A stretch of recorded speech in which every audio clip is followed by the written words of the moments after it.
Hi, my name is Kevin Keith. Instrument I'm playing is called Chapman Stick, and I'll be singing. This song is called I Miss You. This goes out to my father, who I lost about 13 years ago. He's always a big fan of my playing, so this is for you, Dad.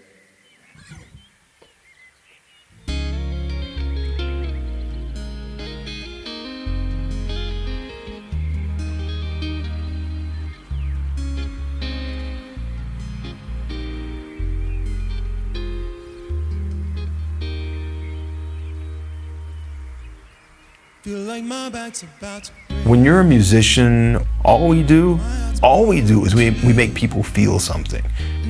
People just hear the music. It doesn't even matter what you look like. And I think that's what I love about music, is that no matter who you are, if you play music, it climbs into people's souls, and they have to acknowledge it. You know, it changes things. It brings people together. You know, it's a universal language. So I love that about it. And there's just something that feels good about, you know, sitting under a tree playing. And there's something very healing about it too.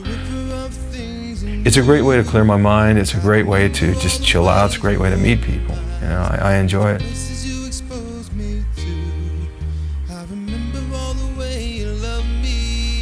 Yeah, it's amazing. People say, I don't know anything about music, but they all recognize that that's something very different. And then they hear the sounds coming out of it, and it's like, how are you doing that?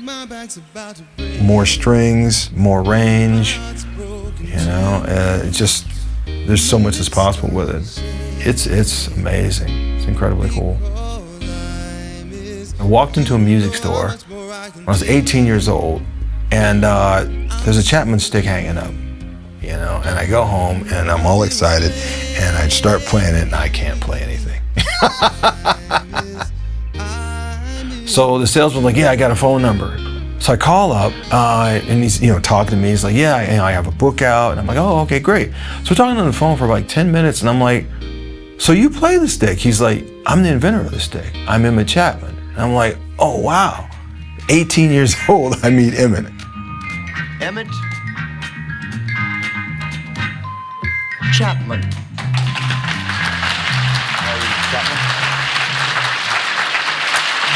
Panel, Emmett Chapman invented something. Has what? Emmett Chapman has invented something called the Chapman stick.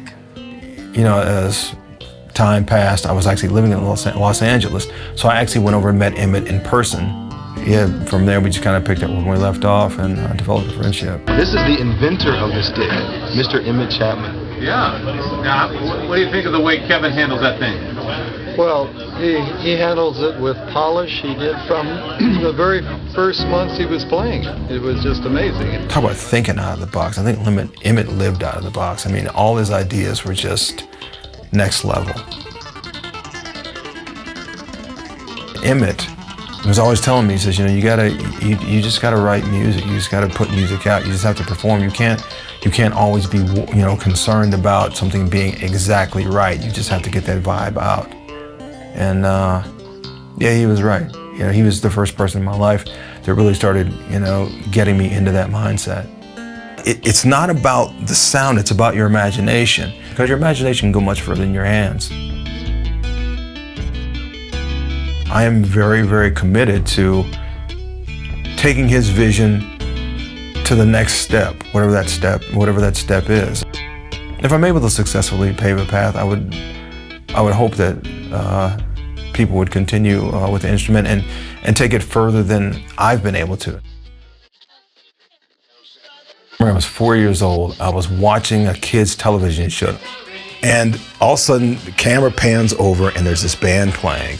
And in that moment, I'm seeing these guys playing instruments, and I'm hearing the music come out. And then there's a guitar player that took a solo, and he zoomed in on the guy's hands, and that was it. In that moment, I knew that's what I want to do. Finally, I'm like 7, 8 years old. My mom's like 3, 4 years going by. He's still talking about this. So she got me my first guitar. My dad would come to my room and just sit down and listen. You know, I remember that. The way my playing made him feel.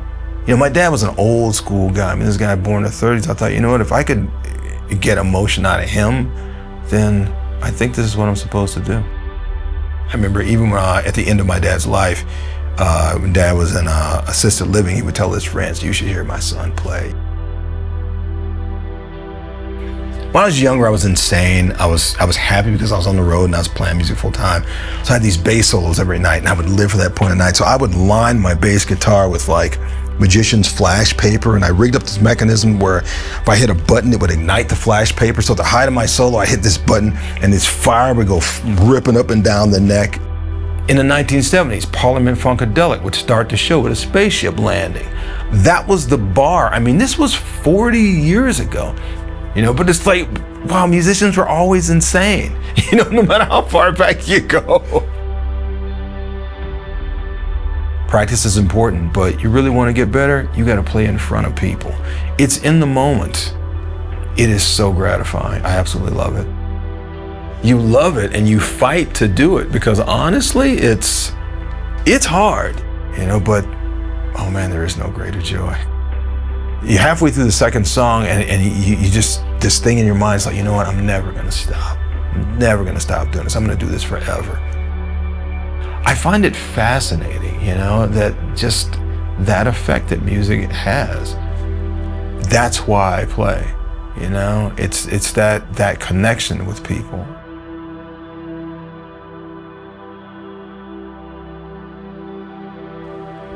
About 3-4 years ago, I was diagnosed with cancer.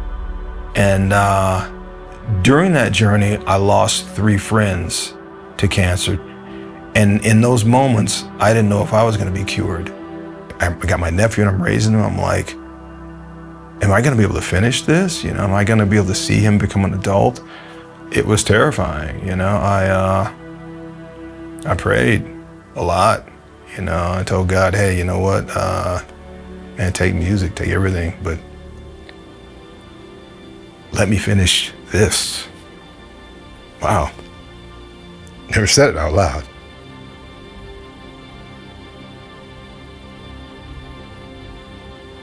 I was there the first moment my nephew saw a spider web. I was there the first time he rode a bicycle without training wheels. I mean, it changes you. It completely transforms the way you see the world. And it's something that I just never knew.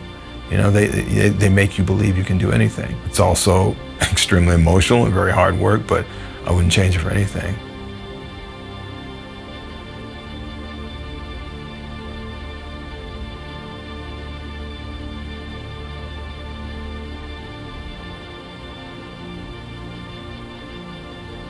At one time in my life, I always thought, well, I want to be remembered in a musical sense. Now, I just like to write music that people can relate to, and honestly, like to raise a good kid.